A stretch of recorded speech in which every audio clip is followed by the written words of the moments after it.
You feel like you're doing everything right, even though it's sincere, but you see that nothing's happening, God isn't blessing it, it's not blowing up, whatever it is, this video will help you. So with the Tower of Babel, that story, what they were doing was they were building a tower to heaven. They wanted to do it because they wanted it for their own achievement, for their own success, for their own will. Now, the thing about it is that you only see all of God, the whole Trinity, come down just for that specific moment.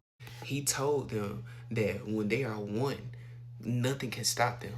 Genesis 11:4 says, and they said, go to, let us build us a city and a tower, whose top may reach unto heaven, and let us, make a name, that we be scattered upon the face of the whole earth. Verse 6 of chapter 11 says, and the Lord said, behold, the people is one, and they all have one language. And this they began to do, and now nothing will be restrained from them, which they have imagined to do. The thing about it is, God wasn't mad at them wanting to build a tower. The thing about it is, he's not mad at you for wanting to chase your dream either.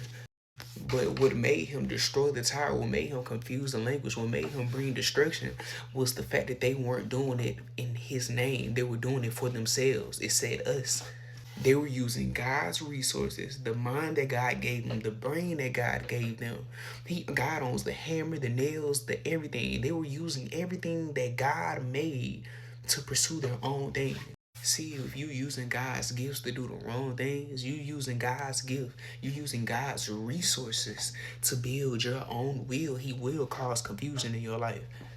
The thing about it is, God is not blessing something he didn't ordain to happen. Most of y'all are actually confused on why God not blessing the thing y'all doing. God probably told you to go do real estate, but you went and got your butt in the cake business, and that was a complete opposite thing of what he told you to do. If you did it in God's will, or you follow what God was telling you to do, the provision is already there. Elijah was going to Zarephath. God had a resting place for him and ravens to send him food. Every time you try to go move on your own and do what you want to do, operate in your plans and not God's plan, all you're doing is just delaying the real thing to happen. God's plan always over exceeds ours, and he knows what's best for us, and everything is already done. When he speaks from a perspective where it's already finished, and he knows the right route and the right place for us to go. The Bible says that he knows our plan. He knows the plans that he has for us.